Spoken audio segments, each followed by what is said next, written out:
So as far as the sub 150 grand supercar is concerned, this is the big one. McLaren 570S versus Porsche 911 Turbo S versus Audi R8 V10 Plus. The Porsche is the most expensive at 145,773, the Audi the cheapest at 134,500. The Audi and Porsche are both four-wheel drive, while the McLaren makes do with brake steer and rear-wheel drive, but the McLaren is also the lightest by far, and it comes as standard with super sticky P0 Corsa tyres. Whereas the 911 and R8 both use more conventional high-performance rubber. The Audi has the most power with 602 bhp, but also the least torque, mainly because its V10 motor lacks the twin turbochargers of the other two. Which is quickest then around our track at Landau? Well, before we get cracking, have a guess. Two of them broke the road car lap record here, while the other wasn't just as quick as we thought it might be. So I'm going to do the Porsche first because, you know, it's the kind of granddaddy, the established car. The Turbo S is just a complete monster of a car, it really is. It's got 572 bhp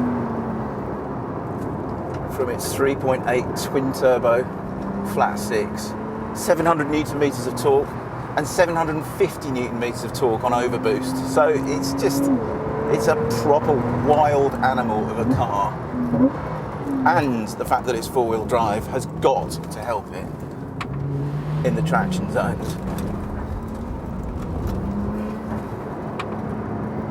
It's pretty much dry now. In fact, it is dry. On the line it's dry, so I don't think the lap is being compromised anywhere at all.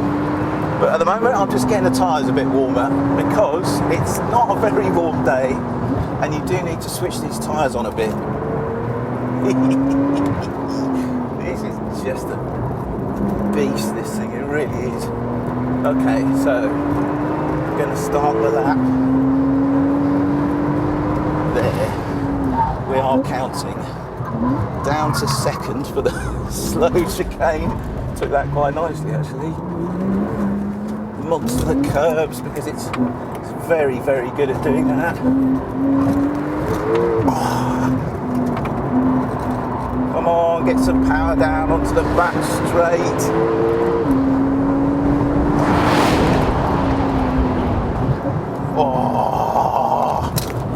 Oh, it's good in under brakes into that last, out of that chicane. This is the corner that matters though.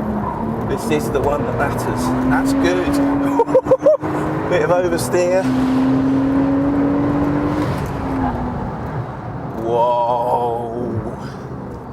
That's a fast time. So the Porsche's time of 42.95 seconds sets a new lap record for road cars at Landau. Can the more powerful mid-engine Audi go even quicker then? Right, so I'm going to do the Audi next. The R8 Plus. It's actually the most powerful here, 602 horsepower. It's a fraction lighter than the Porsche as well, by about 50 kilograms, which makes a difference. But it's got the least torque, and that actually could affect it around here. Obviously it's four-wheel drive, it's an Audi, but it's mid-engine, so it should be really nicely balanced around here, and it does feel so, even though when I'm just warming up the tyres back here. I don't think it's just as explosive as the Porsche down the straight. In fact, it definitely isn't. And that's about the torque. It's got lovely brakes though. Not quite sure about the steering, but not that fussed about steering feel when we're doing this. Alright, let's try one. Let's try a lap.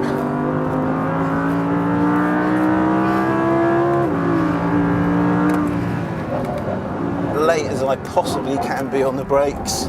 That's pretty nice, I must admit. Let's keep it nice and neat through that chicane, around the understeering back corner. It's horrible through there, everything's horrible through there. This is the corner that matters though, and that is pretty good. stops really nicely for this chicane. And this is the corner that really, really matters. This is where the Porsche was just absolutely awesome. And I've just got a little bit of understeer. What a shame. It's not quite there for the Audi R8 then. Its time of 43.68 seconds, being massively fast by most standards, is still 7/10 behind the mighty 911 Turbo S. Can the McLaren beat either or both of them? So I'm just warming the tyres up in the McLaren now, which they really do need because they're coursers. And instantly it just feels more like a track car than either of the other two. It's outrageously fast down the straight as well. Carbon ceramic brakes, which just bring it to a stop pretty much in a heartbeat. The front end of this thing is absolutely lovely, I have to admit. You can feel the absence of weight just helping you all the way around the lap. 8,000 revs, 8.2, sorry, into the chicane. The tyres are definitely warm now.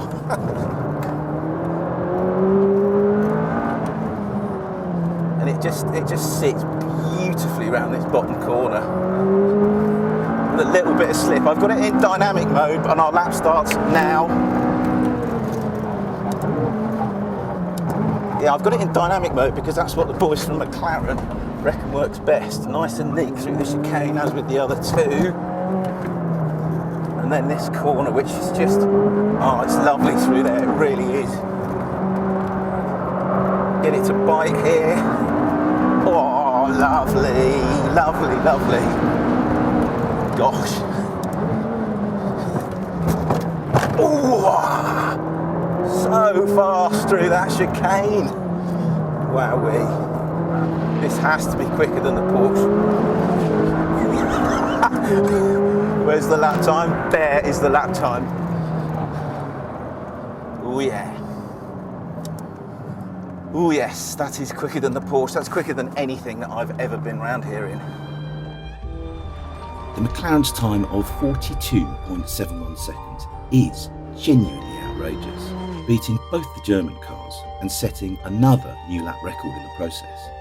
True, the 570's coarser tyres are a critical factor to its nutcase lap time, but that's how it comes straight off the peg, and so that's how we tested it. And remember, the 570S is the bargain of the McLaren range. Some bargain, some car. Click on the two video windows to watch either a first drive of the McLaren 570S or a road comparison between the Ferrari 488 GTB and Porsche's 911 Turbo S. Click on the play icon to watch our latest video or on our logo to subscribe.